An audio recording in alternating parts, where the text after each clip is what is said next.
This is Adam King from Aliens Don't Ring Doorbells, and you're listening to Madness to Creation. Go ahead, say it.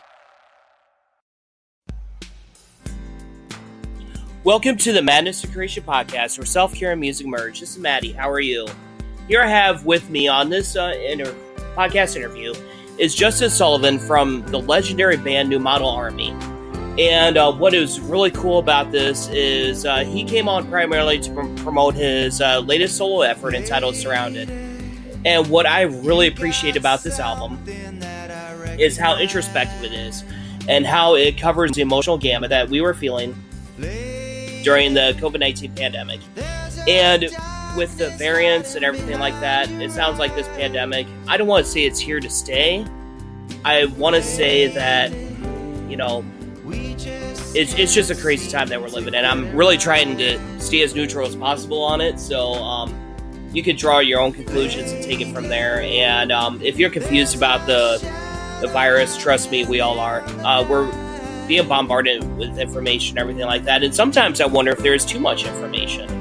Are we meant as people to be just bombarded with information 24 hours a day, 7 days a week? I really don't think so. And but anyways, back on June 14th, this record, Surrounded by Justin Sullivan, was released via Attack, an ear music record. And fans had to wait about 18 years for this record. And it just shows how Justin Sullivan is as a songwriter, as an artist. It seems like he releases music at the proper time and when people need to hear his messages. And what is so incredible about this is, first of all, you need to sit down and just listen to this album. Listen to what this man has to say about the material on Surrounded. From a lyrical standpoint, there is very poetic. It takes you into history, the elements of nature, sea exploration, everything like that, to kind of provide some meaning and some really deep thoughts into the lyrics. It's evident that he wrote this during whether it was a dark time in his life or during a time where he was just deep into his thoughts, which we all were during the lockdown in 2020. And it's intelligent, it's personal, it looks outward for hope, and it looks outward for just those feelings that just provide that amazing soundscape. There are times where the album sounds haunting. There are times where the album puts the listener into just deep thought mode. And there are times where it just provides a moment of reflection. And Justin Sullivan, whether it's in New Model Army or in his solo material, is an expert at it. And he's one of those people that are underappreciated, but at the same time, in inner music circles, he's definitely appreciated in the music scene, if that makes sense. And I really want to encourage you to check out the tracks, especially Coming With Me, which sounds like a very pensive and uneasy track to listen to. And also, on the same token, check out Clean Horizon, which really shows the light at the end of the tunnel, and or when you see that beautiful sunset when you're overlooking a body of water or something like that. And what I really appreciate about Clean Horizon is just the strain work that is on there and everything like that. And in this conversation, we get into a deep discussion on history, politics, the pandemic, and also the record as well. It felt like two old chaps just sitting together and having a lovely conversation. And check out Justin Sullivan on Facebook and Twitter. And also check out New Model Army on any social media site. And you can find the Madness Creation podcast at Spotify, Spreaker, SoundCloud, iHeartRadio, YouTube, Geo7, Podchaser, Podcast Addict, and Google Podcasts. And also, please follow us on Facebook, Instagram, and TikTok at Madness Creation. Follow us on Twitter at MTC Madness. I promise you that I respond to all messages. It's me and everything like that. I would love to have a conversation with you. And also let us know what you think of the album. And the conversation We want feedback. And on that note, here is our conversation with Justin Sullivan of New Model Army. Take it away, Justin. And Midwest, Iowa, Minnesota. I'm kind of a couple hours away from where the George Floyd thing happened and stuff. Yeah. So, Okay. I know I was up there last year for doing some photojournalism and just with the riots and everything like that. How's the atmosphere after the trial? Was it like ready to kick off and then it didn't happen? How is the atmosphere after the trial? Honestly, there are still some radical people that are still like doing some of the looting and rioting and stuff like that. And basically I would say it's kind of calmed down some in comparison to last year. I think mainly because of the guilty verdict. Yeah. And I'm kind of thinking if Derek Chauvin was found not guilty, there would have been some all across the world.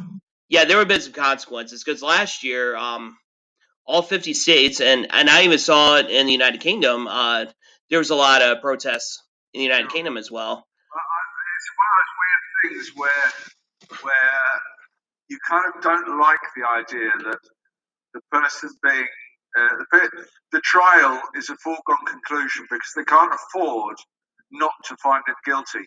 On the other hand, he was fucking guilty. So Yeah, and what amazes me is the trial took as long as it did because we all saw the video. We all saw the body cam footage. It's like, to me, the trial. how's the right wing press taken the verdict? Well, I kind of looked up a couple videos.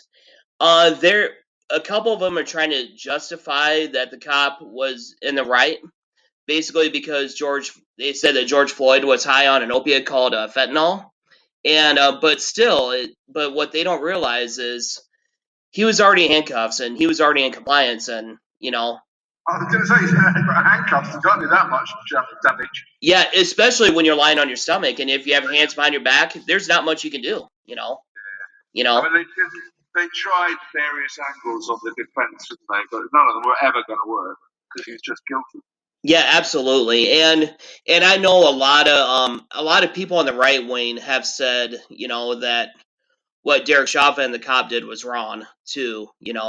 And to me, when the right and left kind of agree on that aspect, I think there is some commonality in terms of there being some type of police reform.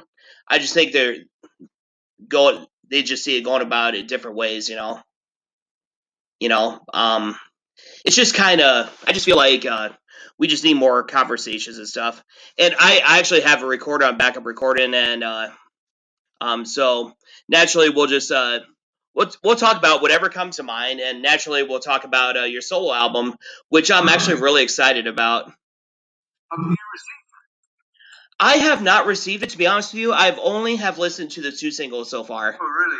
Okay. Yeah, and naturally I've listened to New Model Army, of course, but but bit of a pity.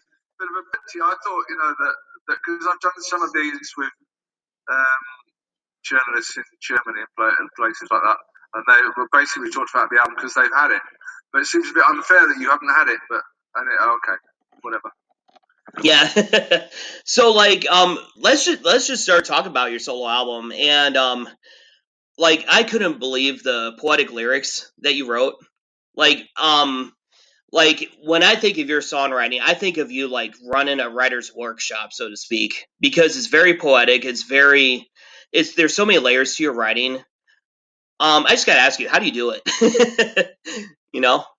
How do you craft these songs? I mean, do they just come to mind? Actually, the way we tend to work in the band, and it's not so different like this, is that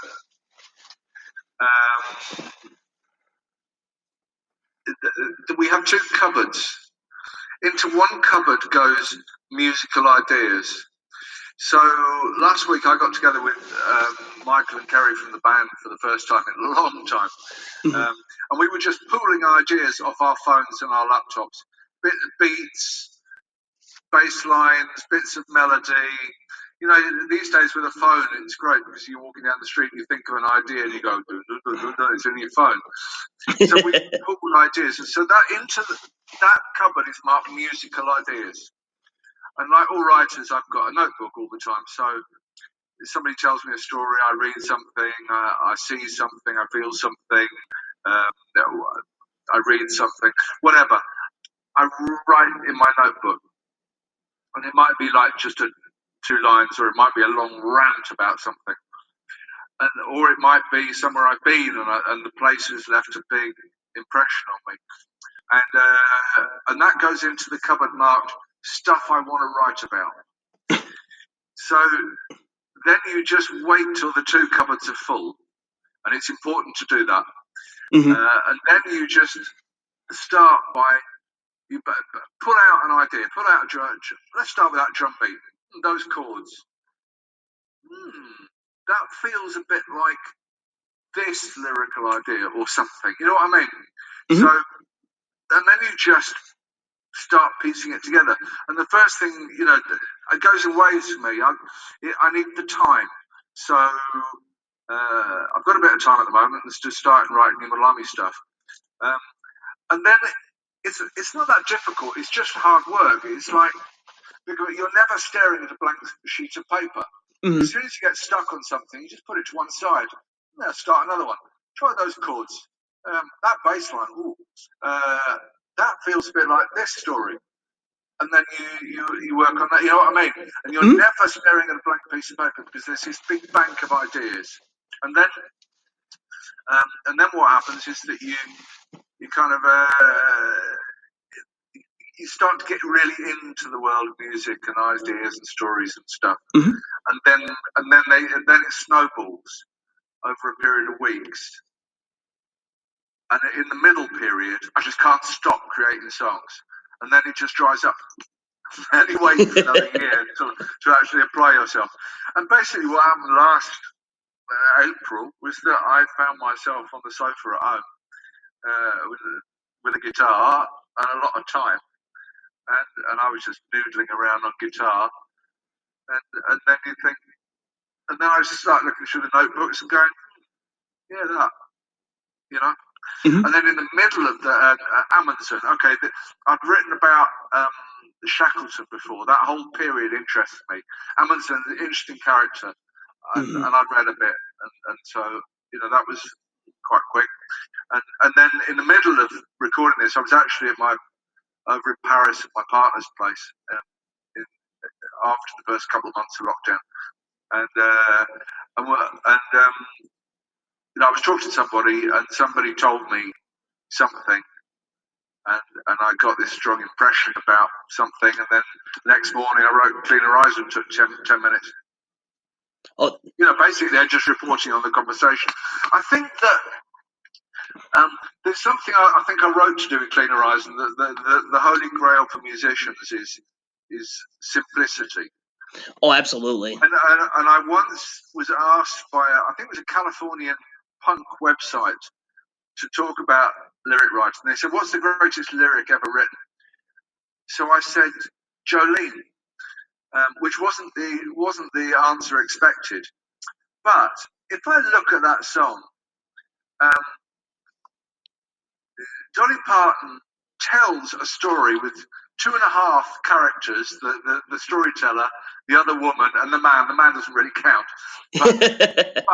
but in 12 lines, you have a whole scenario, a whole story, all the emotion of it in 12 lines. That to me is like the perfect song, really.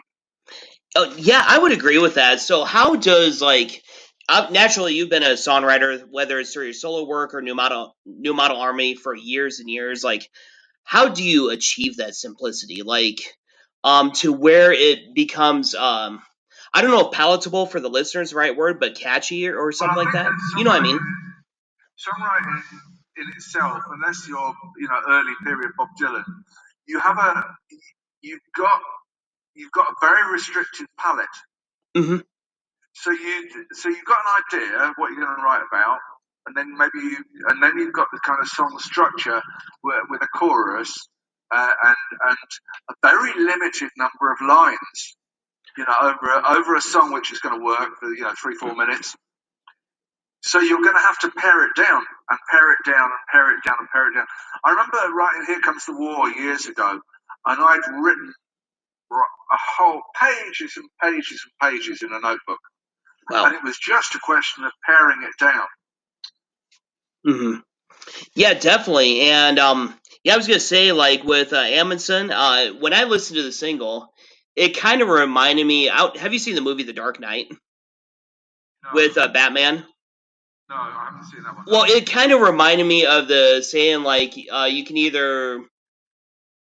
I'm probably gonna get this quote wrong. You live long enough to be the hero, or you live long enough to, and you're the villain, or something like that. Is that kind of like the story behind that? I probably messed up the quote terribly, but I think you know what I'm getting at. I think he's a fascinating character. First of all, he was quite.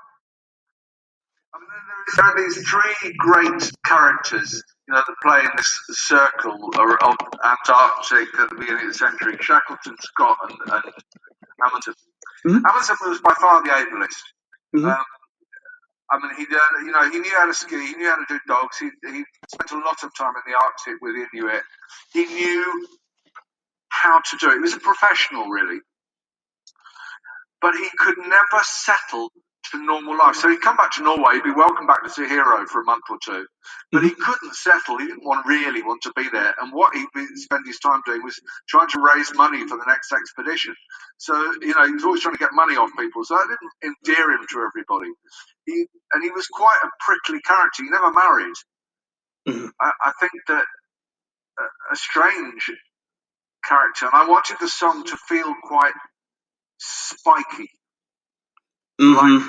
Like I feel the person may have been, and I think it is, and one of the things about the story that interests me is how, when I was a child, being British, I was taught about Scott, the great noble hero that gave his life on this great noble expedition, and the inference of this story was that Amundsen kind of cheated. First of all, Amundsen didn't originally declare his intention to go to the South Pole, because originally he was going to go to the North Pole, then America got there first. So he decided to go to the South Pole. Okay. Secondly, Amundsen cheated.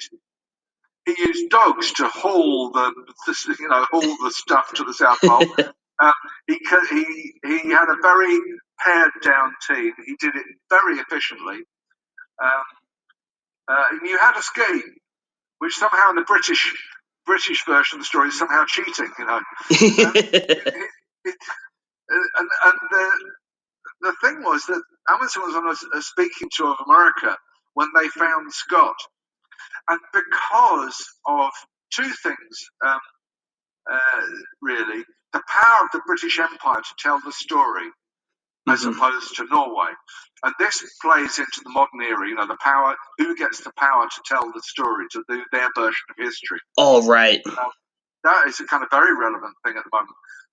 The second thing was the coming of the First World War, when and this hit Shackleton very badly, because Shackleton had a disastrous expedition to Antarctica a year after, or 2 years after, in which everything went wrong. But nobody died. He saved everyone. Oh, wow. But nobody wanted to hear this story, because in the time of the First World War, nobody wanted a story of survival or professionalism. What they wanted was a story of noble, pointless sacrifice. So therefore, it's a Scott story that got written large, in my childhood. Oh. And so it interested me a great deal to go and find out actually about Amundsen, who was a much more interesting and certainly more able person. Yeah, I was gonna say that's a very fascinating story, and naturally, with me being American, I was not aware of the Amundsen story, but you basically brought that to life. It almost feels like a short story element, and very, very, very short story. Yeah, very short story. Lots more to say about him. How he died. Well, Amundsen died by. There was another Arctic explorer, Italian, who was doing an airship exploration in Arctic and disappeared. And Amundsen got in a biplane and went to look for him, and disappeared into the mist and Never came back. Oh, No wow. one ever knows what happened to him. And that's not in my version of the story. But like I said about doing a 4 minute song, you've got to kind of squeeze it down and get an element of the story, but have the character and the emotions. Oh, absolutely. And it almost sounds like the American, like if there was an American version compared to Amundsen, it would sound like the Amelia Earhart story, where she was flying and then all of a sudden she crashed her plane and nobody knew where she was at. Yeah, So yeah. there's certainly that parallel to there. Yeah, there's a wonderful. I mean, it's not specifically about her, but it's a wonderful song about her by Joni Mitchell that I always loved. Hmm. Yeah, absolutely. So you've cited Bob Dylan, not cited Bob Dylan, but you've mentioned Bob Dylan, Joni Mitchell. I only mentioned Bob Dylan the idea that when he had the thing about writers kind of just going off on one for not 4 minutes, for 16 minutes.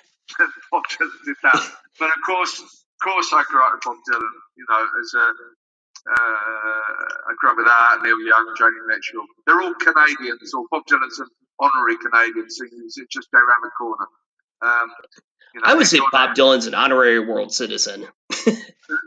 Everybody loves Bob Dylan, So he's nearly on the border with Canada. Yeah. But I just like the story songs. And then we go back to Jolene, really. But lots of lyricists. Bruce Springsteen. I loved a lot of early Springsteen, but it was the later, Nebraska, and especially Ghost of Tom Joad that I like the most. Oh. And the Springsteen concerts that I've seen, and I've seen a few. It's the ones with him and a guitar that I enjoyed the most. I was going to say the Ghost of Tom Joad is so relevant to today's times. It's even more, I mean, naturally it was pretty relevant when he wrote it, but today it's just like, it almost feels like a prophecy, It's basically the in the wake of that 80s, the politics or economic policy of the 1980s, which then has had this utterly catastrophic effect on the world. The great promise was that if you allow rich people to be rich, then some of the money trickles down. The thing that actually trickles down is debt. I mean, we should know this by now. Right. They're living a life with Riley. What trickles down to the rest of us is their debt. Mm-hmm. And why are we bought into this fucking nonsense? It gets me. Yeah, it never really has made sense to me either. Like, especially like the income inequality that we see, and now it just feels like everywhere you turn, it's like more and more taxes and all that stuff. They're just passing on down the debt and how we're like returning to the kind of Middle Ages, really, where right. In the early, from the earliest 20th century, you had a century where the middle class became quite big and quite powerful and quite stable. But the super wealthy can't take anything more off the bottom. There's nothing more to take. So they started on the middle class. Now the middle class is really under attack from economically. It's shrinking. They don't want middle class to have wealth. They don't want middle class to have power. It's under attack. Mm-hmm. Yeah, so absolutely. We return basically to a feudal era where a tiny percentage of people own everything, and the rest of us are in debt to them. Mm-hmm. Yeah, it's almost like a new age serfdom, That's basically what it is. Yeah, it is. And so I was gonna say, like, just kind of a question I had for you, since we've talked about songwriting and we've talked about various stories. Like, given the pandemic and the social and civil unrest, where do you see like songwriting evolving, like in the music industry in general? Do you think there's gonna be a lot of commentary based upon that, or do you think there's gonna be more uplifting songs? What do you think? I definitely think there'll be an uplift if and when it's over. Assuming that COVID is not God's way of telling us that there's too many people on the earth, and therefore it will completely continue to mutate, and so there's never any herd immunity, and there's never a vaccine. In which case we're all up shit street. But let's assume it's actually just a virus, common as muck, been around forever. New ones come along every now and again. Just because the last one we had was 100 years ago, and we've kind of vaguely forgotten what happened in the Spanish flu thing. And then modern era, we think human beings ought to be in control. We ought to be in control of everything. Like climate change, we're in control of things. And if we're not, we ought to be, which is just nonsense. We share the earth with all sorts of other things, including viruses. So, assuming it will be over. And Spanish flu was a kind of 2-year period, really. So we're into the second year of this now, at the beginning of the second year. I think there'll be actually a big uplift like the 20s, where everybody just wants to go out and fucking party. I do think there'll be some of that. But it is different from the 1920s in the sense that the world is in a very bad place. And of course, the backdrop to everything is the ecological catastrophe, which is on our doorstep. So I think things will be different. But will there be lots of commentary about the virus? I mean, you get these people on both. Everybody in the modern world is the voices you hear are always the loudest. These extreme voices. On one side, you get the more extreme sort of health organisations going, if we can, prolong one human life by closing everything forever, it's worth it. And you think, no, it's not. And then on the other side, you get people going, I refuse to wear a mask in a supermarket. It's an infringement of my personal liberty. And you think, oh, fucking shut up.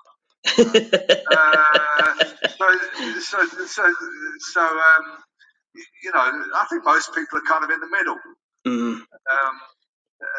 Have the governments handled all this well? No. Is this an exercise in mass mind control? No, I don't think so. Is it all part of 5G? Has the vaccine got a chip in it? I read somewhere that basically the point of the virus is so we can all get vaccinated, and the vaccine has a chip in it, so the government know where we all are. I read that. Well, we've all got fucking mobile phones, so of course they know where we all are. Yeah. It's just nonsense. Yeah, I was going to say, like, if you have a cell phone, they can track you. Exactly. If you have a computer, they can track you, Exactly. especially with Google, The surprise to me, when the whole Google scandal of a few years ago, the government had got access to our emails. Is anyone surprised? Oh, not at all. And kind of the funny thing is, like, I don't know what came of Edward Snowden or anything like that, or that guy that did WikiLeaks. I can't think of his name, but I don't know whatever did come of them. Julian Assange. That's what I was thinking of. That's right. Assange, as far as I know, is sort of under semi-house arrest in the UK, as far as I know. But I don't really know. A bit of an odious creep, but interesting. And Snowden is in Russia still. Oh, that's right, because Snowden went from Ecuador, I want to say, then he went to Russia. I think he might get Biden might let him come home. I don't know. Yeah, sometimes it's hard to read Biden. I'm gonna be honest with you, and but Say again. Oh yeah, I was gonna say sometimes it's kind of hard to read what President Biden's gonna do. Well, he's a pragmatist. So is he going to make everything okay? No. Is he better than the Orange Looney? Yes.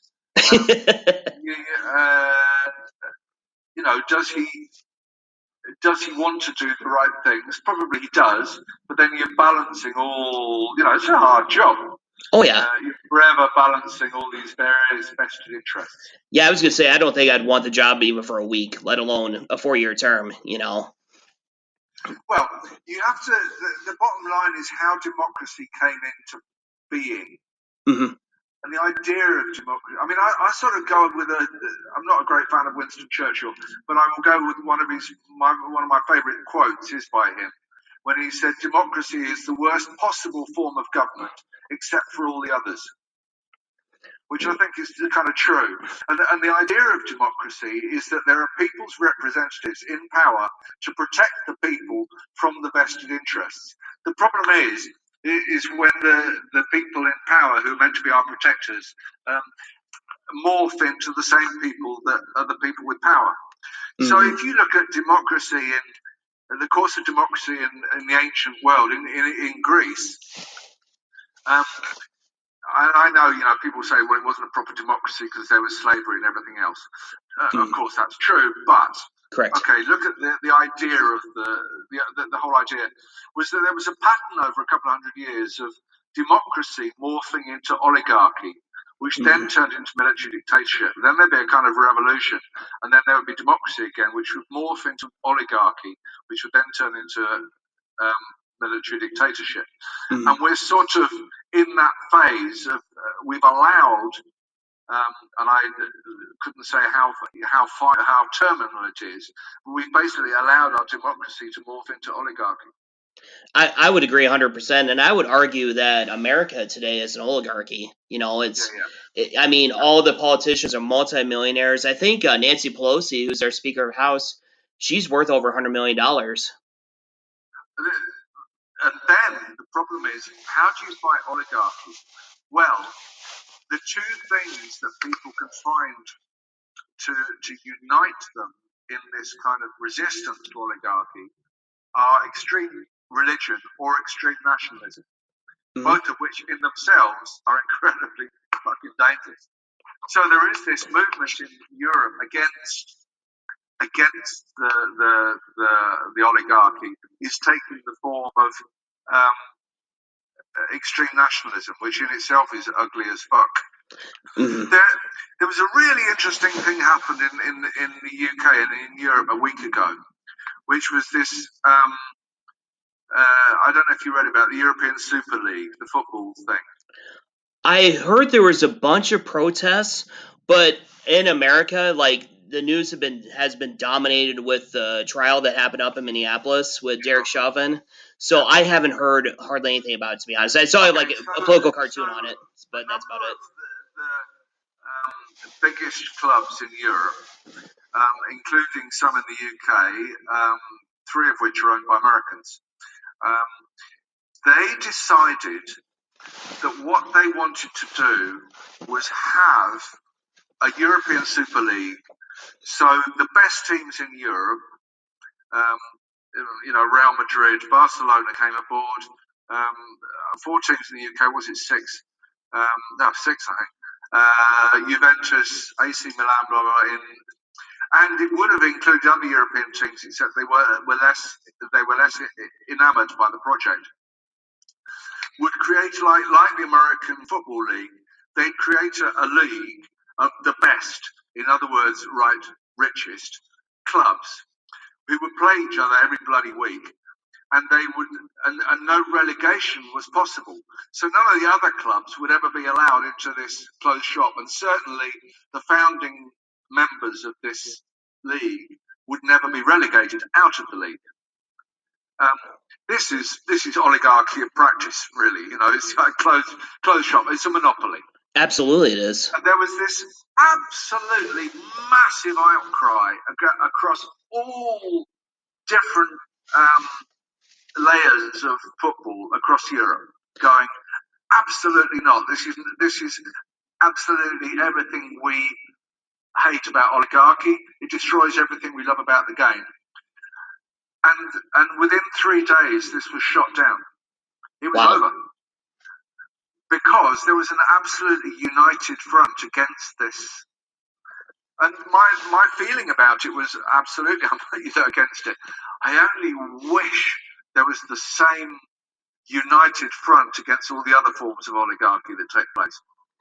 Oh, I couldn't agree with you more. It's just like, it just blows my mind in America that how easily distracted we are with, like, the government just constantly grifting the people and stuff like that. And and the media and the government, I think, is working hand in hand, to be honest with you. And they're all the same people. They've all got their hands in the same job. Yeah, exactly. Yeah, they both have their hands in the same trough, and and it's just, yeah, we'll be distracted by, like, for example, like Caitlyn Jenner, she's running for governorship of California, but they won't talk about anything else that our government is doing, and just because Caitlyn Jenner is a high profile figure, with her being potentially the first transgender governor in the history of the United States, and yeah, I was gonna say, oops, I did not mean to click on that. Are you still there? Okay, that was a close one on my part. Like the song "Clean Horizon," and Surrounded is being released May 28th through Ear Music, and take us into the song "Clean Horizon." That was just released a couple weeks ago, right? Yeah. Like I said, it took me 10 minutes to write. I had a conversation with someone. And the next morning, I sat down with a guitar and a very simple melody and wrote it. And yeah, those are always the ones I love those songs that kind of write themselves, but they're not so easy to find. They come around every now and again. I think you just got to be open to them when they come. Yeah, that's absolutely awesome, and that's where like There's a lot of different stuff on the album. There's an awful lot more autobiography than um, than other albums I've done, perhaps. Maybe because lockdown, sat here on the sofa thinking about my own life, and maybe it's my age, So there's a song called 1975. When I was a kid, I left home and I went to work on the underground in London, sweeping platforms and stuff, for a few months. Saved up a little bit of money, and I set off around America and just hitchhiking. I think I hitched 35,000 miles or something. Holy just cow! around North America, Canada, Mexico, and You live to tell about it? I wrote a song about it. Yeah, and it was a really interesting time to be there because 1975 was just after the end of Vietnam. Vietnam War drawn to an ignominious close. The civil rights movement kind of run out of gas. There were all the assassinations of the late 60s, and everything was kind of exhausted. And if you look at the music and movies of that era, mid 70s in America, it's exhausted. Everything's a bit bleached out. There's all those movies like Zabriskie Point and Vanishing Point, and it's partly why punk rock came along, I think, because I can see that. But it was this very exhausted, strangely dreamlike time. So there's a song about that called 1975. The year after that, I lived in Belfast for a year at the height of the Troubles. There's a song about that called the 28th of May. Wow. There's a song about a pilot that crashes his aeroplane. A particular story. I think what else is on the album? There's some character studies of other people I know. It's just a real mixed bag, really. It's more eclectic than the first solo album I did, which was almost all about the sea, and all had this kind of dreamlike, far away thing going on. And this album's got quite a lot of that because that's what I like as a person anyway, and what I like. But also there's quite a lot of different moods. There's a couple of there's a kind of cute love song. There's and then there's stories about Amazon and whatever. That's quite spiky. There's a couple of songs about places. There's one about Corsica. There's one about Sao Paulo. So it's very kind of eclectic. And what I tried to do was make, because it's very long. It's a very long album. But that's because I wrote, there were 16 songs and I recorded them all. And then I thought, to make it a vinyl album, a single vinyl album, I have to lose 6. And I didn't really want to do that because I don't really want to make another solo album anytime soon. So what am I going to do with the 6 throwaway songs? I just decided to put it all together, make an hour album, and then use the kind of different musical arrangements to try to keep it interesting for an hour. That's awesome, and I was gonna say, like, are you gonna do like any like any live streams, or I'm not sure what the COVID situation is looking like in the UK. Are you planning like a tour, or are you guys still pretty much on lockdown over there? Was due to do a bunch of socially distanced gigs in Germany in June, although I think maybe they won't happen now. The UK is a bit more advanced in terms of the vaccination program than most of Europe, so things may open up here earlier. I will do shows. Um, they probably won't be with all the other musicians that are on the album. They're probably just me and a guitar. Mm-hmm. I mean, one of the things I found is that people said, we like your solo album, but we'd rather you did an album with just you and a guitar. And the problem with that, I did start like that, but the problem is that I found it quite boring after a short time. So I wanted some other musical input. So basically, during last year, I was sending my songs to all my musical friends, saying, can you think of anything to play on this? And I got all these contributions from really wonderful musicians. And then I had to kind of piece it together, not using too much, but using quite a lot. I mean, on Amundsen, there's John Thorne playing bass. There's Kerry, our bass player. His brother is the harp player in Florence and the Machine, so he played some lovely harp on it. And then I know 3 classical composers, all of whom are based in Germany, and they're all doing kind of basic string arrangements. Yeah. Now the string arrangements in Amundsen is definitely probably one of my favorite parts in the whole song. To me, it just brings the story to life. So and the cellos in Clean Horizon are really beautiful. I have no idea how they take a bow, 2 strings, and make such freaking incredible music with it. I mean, if I tried it, it would sound like shit if I tried it, I think people talk to me about, my guitar playing shit, but I can do the basics. And people say, what is it? How do you learn the musical instrument? That's what I say to all people about everything. To learn anything is that